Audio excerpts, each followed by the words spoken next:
Welcome back to Pages Promotions Virtual Book Festival Autumn 2020, a production of Indie Reads TV. We find our home on CNM TV in Troy, Michigan. Tonight, we are going to have what I'm sure will be a fun and lively conversation with Kate McNeil. She's coming back for the second time. We're going to talk about writing, and who knows what else is going to come into the conversation. If the green room is any indication, guys, this is all I ask is we keep it family friendly. I've been to the green room there at CMN TV. I took video of the green room, and so I was like, well, I know the boundaries of the green room. It's actually green, which I think is a really cool thing too. Yeah, it is. That was really cool. Yeah. Okay. So we're going to start out with, a real question, and then God knows, but here we go. Okay. So Kate, the last time you were here, we talked about your spy thriller series, which is wonderful. I'm thoroughly enjoying it. As you might imagine, this month, I'm not getting as much reading done as I might like, but I'm so close. So, the other thing I wanted to ask you real quickly about tonight was you're doing this nifty coaching program, which I absolutely love, and I'm taking it myself. I'm your student, because I think what you're doing is fabulous. With the Passionate Plotter program, I teach creative writing and the craft end of things. Kate teaches the other side, which is teaching authors to be business people, specifically authors. So I wanted to talk a little bit about that tonight, Kate, and we've already talked about like the framework to keep this in, but I want you to talk about what this is and what you're offering. So essentially what it came down to was so many times I would read a book by an indie author and I loved it. It was amazing. More people need to know about this book. And so I would go on social media, or I would want to go on my website and link their website, and there was just no presence whatsoever. And I'm not Oprah, so I don't have a television show to say, hey, everybody go buy this book. And on top of that, I've just always been so incredibly, unbelievably fortunate that I inherited my mother's creativity and my dad's hard-headed business sense. I genuinely got like, it's true. Yeah, the two of them that fight, that fights in my head sometimes. But it does end up really working well in that I am able to be an author, but at the same time, think of myself as a business. And how can I get people to buy my book? Because unless you're doing it for reasons such as, I want to publish a book because that's my dream, I don't care if anybody else buys it, or something like that, we all have that end goal of, I want to be successful. And so many times I've spoken with indie authors, and I'm involved in another mastermind group right now, where people have just said, and even my beta group that I've already run through this has been like, I had no idea that I should be doing these things. And I keep telling them there's no downside to it. There is no downside to putting yourself out there, more available for people to find you.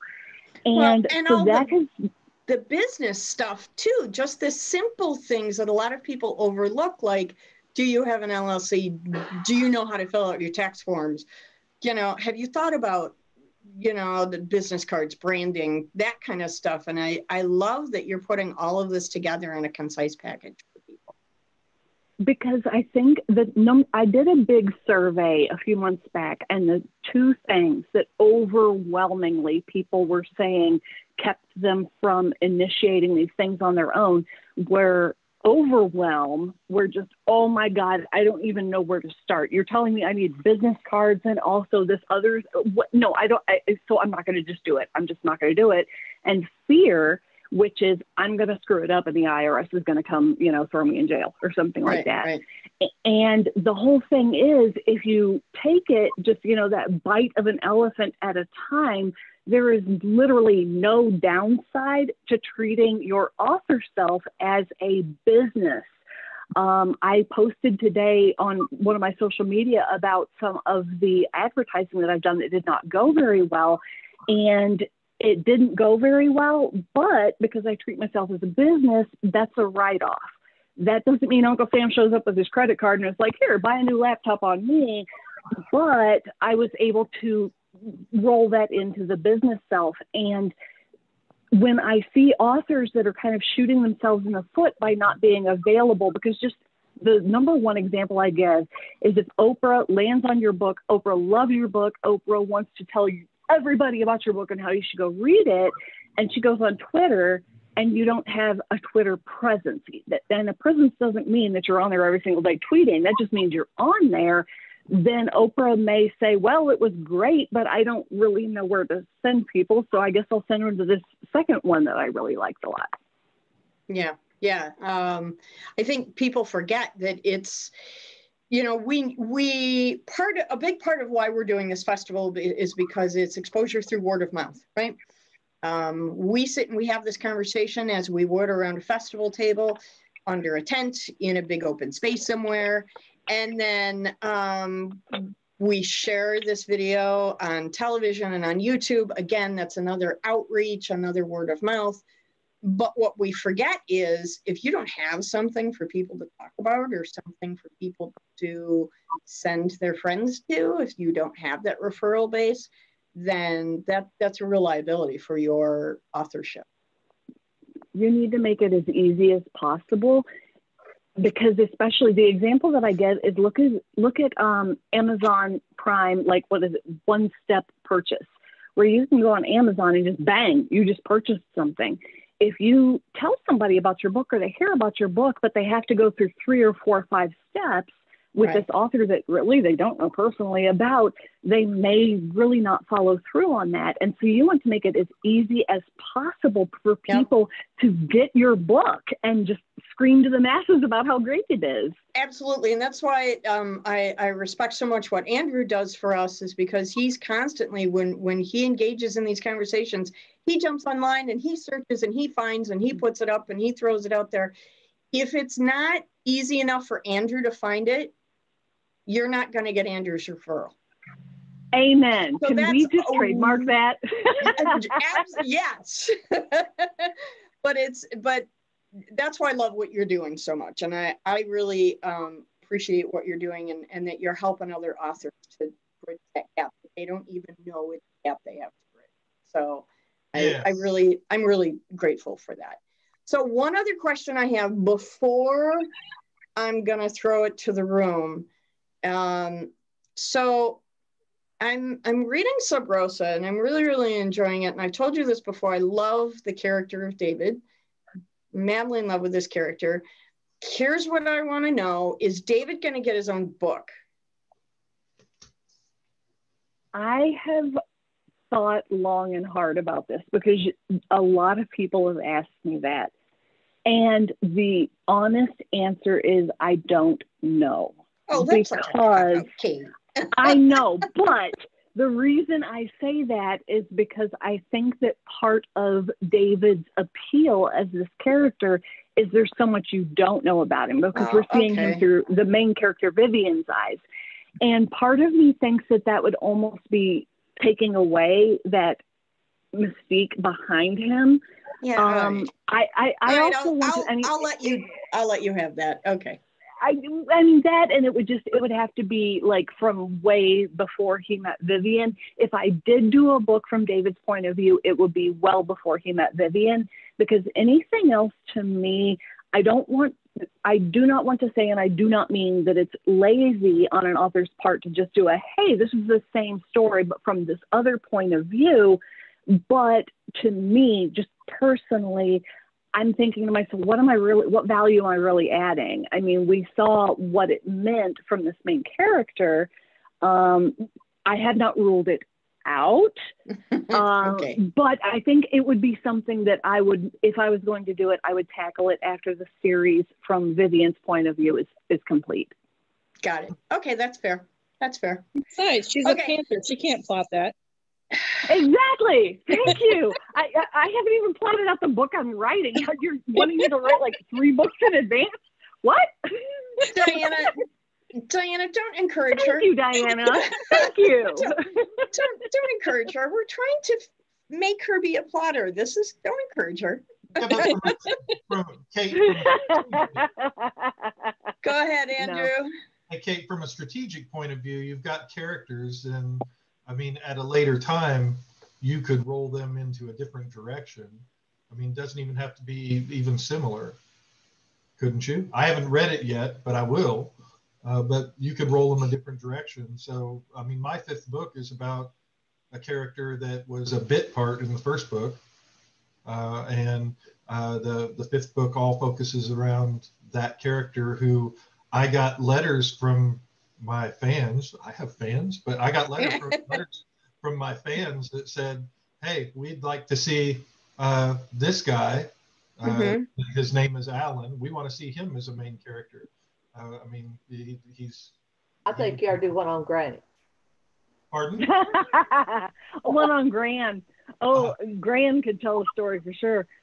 I honestly, it's funny that you say that because it hadn't really crossed my mind until I'm not joking, like maybe 2 weeks ago when I was pantsing my way through the next book, and another character from previous books showed up, and it popped into my head, what's this person been up to? This was a person that, from the feedback I got from other books, I'm trying to be as non-spoilery as possible, that people were genuinely very interested in. And it hit me where I was thinking, this is a character that on their own could carry a whole other book or branching series of books.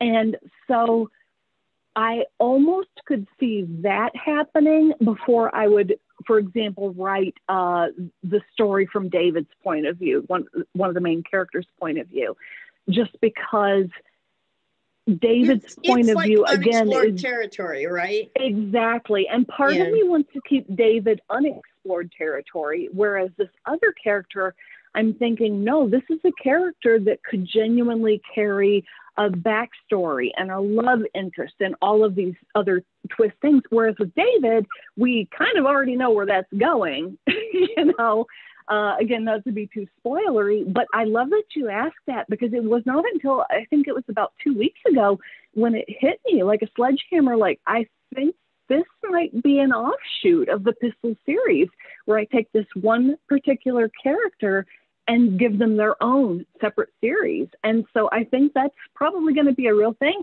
And Andrew, I will totally give you credit. I'll give you credit. I'm just some dumb guy. It's all you. But I'm interested to read, to catch up on all your books. I just have to read a couple more. I will throw a quick plug in here. I did enjoy Deborah's short stories. They made me smile. It's a fun thing to do. Yay. Yeah. As I read everybody's books, it's been a lot of fun. I just need to catch up. Thank you, Diana, for your post today to make me feel bad. I need to write reviews for everybody. Okay, that was not intended for guilt insinuation. That was just sharing. Okay. I feel sad now. We all know what we're doing on Sunday. We're all going to be writing reviews. Perfect. I'm sleeping on Sunday. You guys do whatever you want. Okay, so let's open up the room. Anyone else have questions or comments for Kate? Feel free. Go ahead, Deborah. Well, I mean, I'm not sure if it was kind of already answered or not, because I'm not sure, like, with this other character that you said could, like, have an offshoot series or back or whatever. But I know you had made the comment that you really like the strong female leads. So would you write a book based on, with a male protagonist, or would you prefer to stick more with the the females? I love that question because I feel like you and I are so similar, how much we love to just see a strong, authentic female lead. At this point, and this could change, I do feel that I write most strongly from a female protagonist point of view. But that being said, I am not against writing a male point of view. I think that the one that I mentioned where, ooh, hey, this could be like a total offshoot, it's actually a male character. And it's not so much that I'm against it. It's one of those things where, wow, I've never explored that. And I'm kind of intrigued by the thought of that, where, wow, this could take me and my voice and my writing voice in an entirely different direction. And so that absolutely could be a thing. I'm never going to be averse to writing anything, period. I've just never really done it at length. But this latest thing that I've kind of had pop into my head really made me think this could be a lot of fun, because I'm comfortable in the strong female protagonist first person role right now. And I could go on just writing and writing and writing and writing that. But am I really trying and stretching and exercising myself as an author if I continue to do that? Probably not, from my point of view, not from anybody else's. But I think that if I do choose to do this theoretical one that we're talking about, that will actually be from a male point of view. And I will definitely need to expand and reach out to more of a male beta reading community, where I'm not a guy. My husband does not read my books because he doesn't like reading. It's not his jam. I tell people that all the time. It's like, don't expect anybody to read your books. My husband hasn't even read mine because it's not his thing. He doesn't like reading. You know, you can't expect people to read your books. But I really see that as being something that will be a big mid to end of 2021 project for me, is writing from a male point, an authentic male point of view, and getting it right. Because you guys have all heard me say how just OCD I am about getting it right. No, it has to be correct. Everything has to be correct. Right. And so I will definitely reach out to a big group of male beta readers that may be interested in that. Yeah, your dad will take care of that perspective. Dad, no, Dad's not allowed. Dad will just shoot down everything.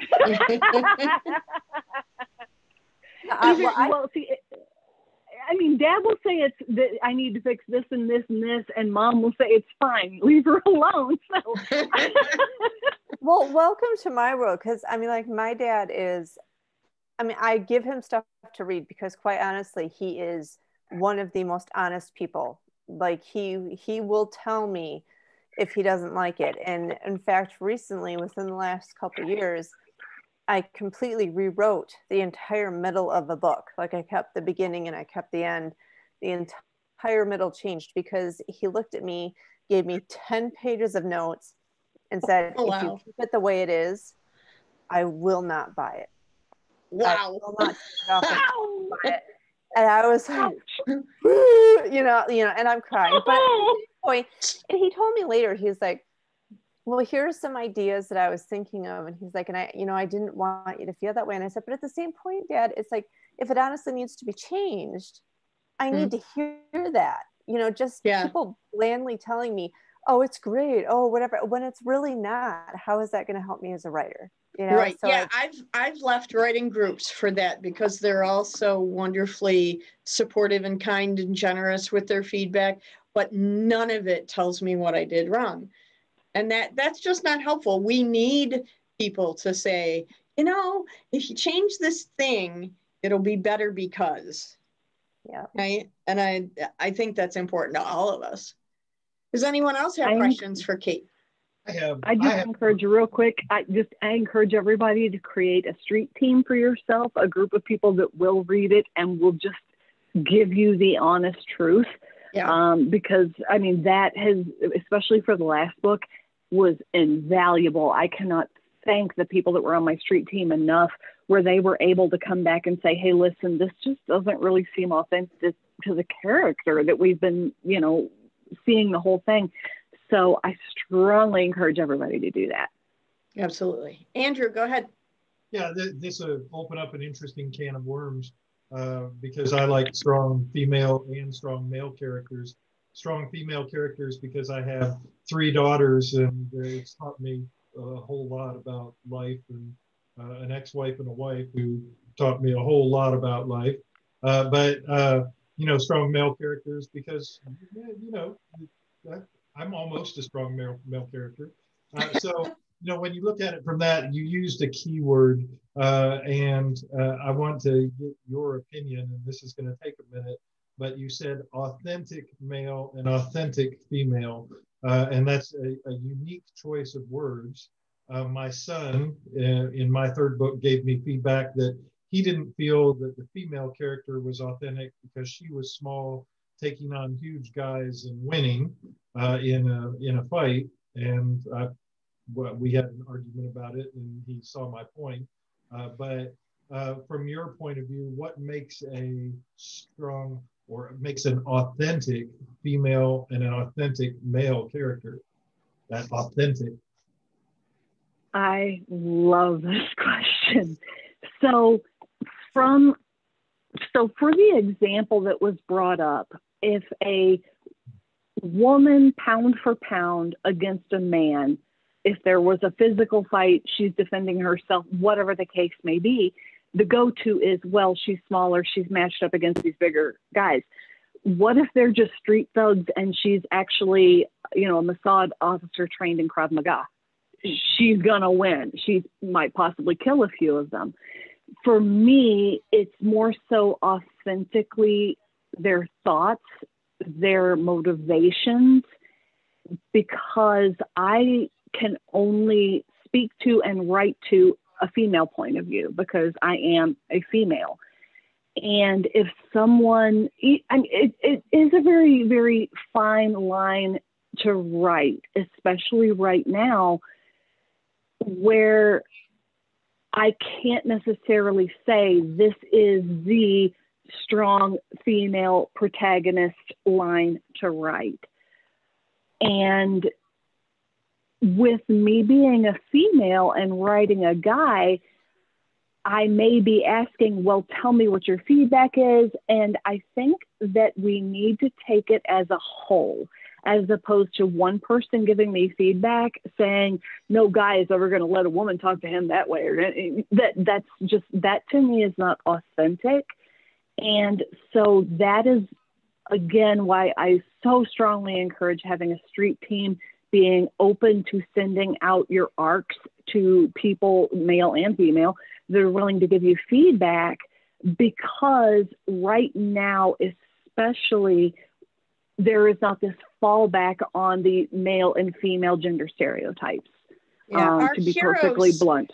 Our heroes are not nearly as specifically defined in 2020 as they were back in like 1940, 1950, right? I think our hero tropes have changed tremendously over the last 50 or 60 years. So I think, and we talked before about sensitivity readers, and I think that not only topic sensitivity readers, but I think you have to have sensitivity readers to gender stereotypes, career stereotypes, what have you, that you need a large circle of beta readers to give you that sensitivity on all counts, not just on, does it fit this stereotype?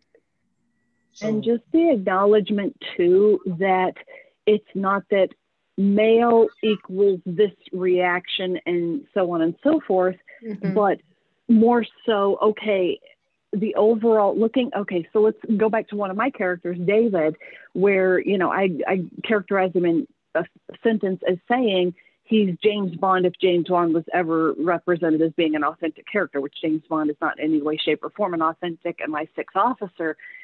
But at the same time, he's very supportive of this female in his life who's risking her life all the time, being in danger all the time, because he recognizes that she's quite capable of taking care of herself. Whereas in the past, a stereotypical male character would have been like, all right, little lady, I'll take care of that for you. You just go on back there. I'll take care of these bad guys for you. And so I think that just being open to the range of reactions and emotions that a guy specific to that character, because we do always want to come back to what are the characters' motivations and everything, right. Because that's if I all of a sudden was to make David be an overprotective, no, you can't do anything, that's not authentic to the character. Well, so and it imposes upon the heroine to fail, and you don't want your heroine to fail. Yeah, right? Or anybody to fail. I mean, I think that we need to be much more aware that there's not just a path A for the alpha males to take and a path B for the not alpha males to make, and realize, okay, look back to the character and see what could they have done and been aware of and been open to. And I think it really, truly is all going to come back to being authentic to the character. We ourselves are not paper cutouts, and we shouldn't expect our characters to be. Yeah, right. Yeah, exactly. When you were earlier talking about the female agent Mossad agent trained, I thought of if anybody's ever watched NCIS.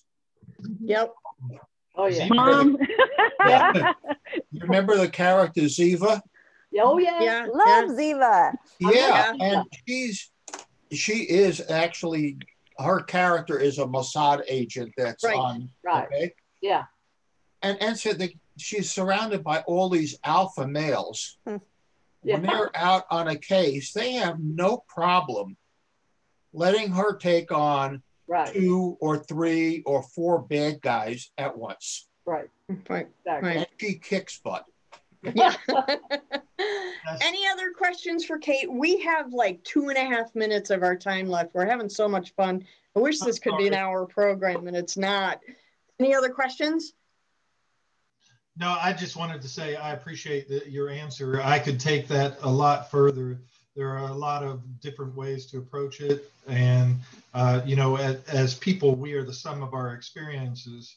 As characters, they are the sum of the experiences that we may give them, but those are sometimes hidden.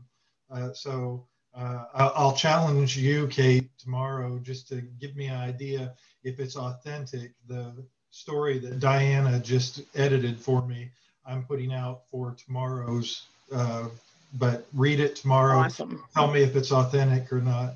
It's super cool. I'm there. It is super cool. You'll love it. Anyone else? We've got like a minute left. Any last questions? No, I just want to say too, Kate, that I really appreciate your answers, because even like as a writer, sometimes people ask me questions and I'm like, oh, I haven't really thought of it that way. But it's like, maybe I have been kind of writing on a subconscious level with those things in mind, but hearing you put some of those things like in words and just so plainly and concise and everything, I don't know, it even just like helped me just to even like reaffirm or think, oh, maybe I should change this a little bit, or no, I have been doing this right. But just to hear that, and yeah, you're a wise woman. I'll be buying your book. we shall collaborate at some point. You and I shall collaborate. Yes, we need to. Just in closing, I'm not gonna let her respond, but I'm just gonna say, Kate, I think you're a deliberate pantser, and I think that's a contradiction, and we're gonna have that conversation later. But I love that you're deliberate in your writing. I just think that that's fabulous. So thank you everybody for coming tonight.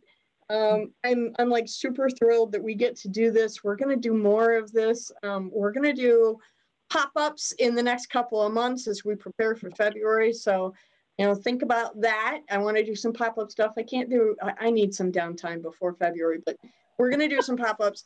Andrew, you're so much fun. I also want to say thank you to everybody who submitted to Simple Things, and thank you, Andrew, for helping to spearhead that. We've now received about 45 submissions. I'd like to get more. So anyone who wants to submit, this is a book about gratitude. We're taking poetry, essays, and short stories, and we're going to collect them in an anthology. And we're going to, all the proceeds from the sales of the book is going to support the World Literacy Foundation. And you can learn more about that on our website. But I just think it's really important for us as a writing community to give back to literacy. So and the website is pagespromotions.com. Thank you, everybody, for coming. This has been like super, super fun. I love hanging out with you guys. So much fun. Kate, thank you for your time. I think everybody should look Kate up. I'm going to put links to her work on our Facebook page so you can find her and learn more about her coaching program and just everything. Look on the Facebook page. It's just all going to be there. Thank you again for coming. This has been Pages Promotions Virtual Book Festival Autumn 2020, a production of Indie Reads TV. We find our home on CNM TV, and they are terrific supporters of literacy, and we really appreciate that. Thank you, everybody. Have a nice night. Thank you. Bye-bye. Good night. Thank you.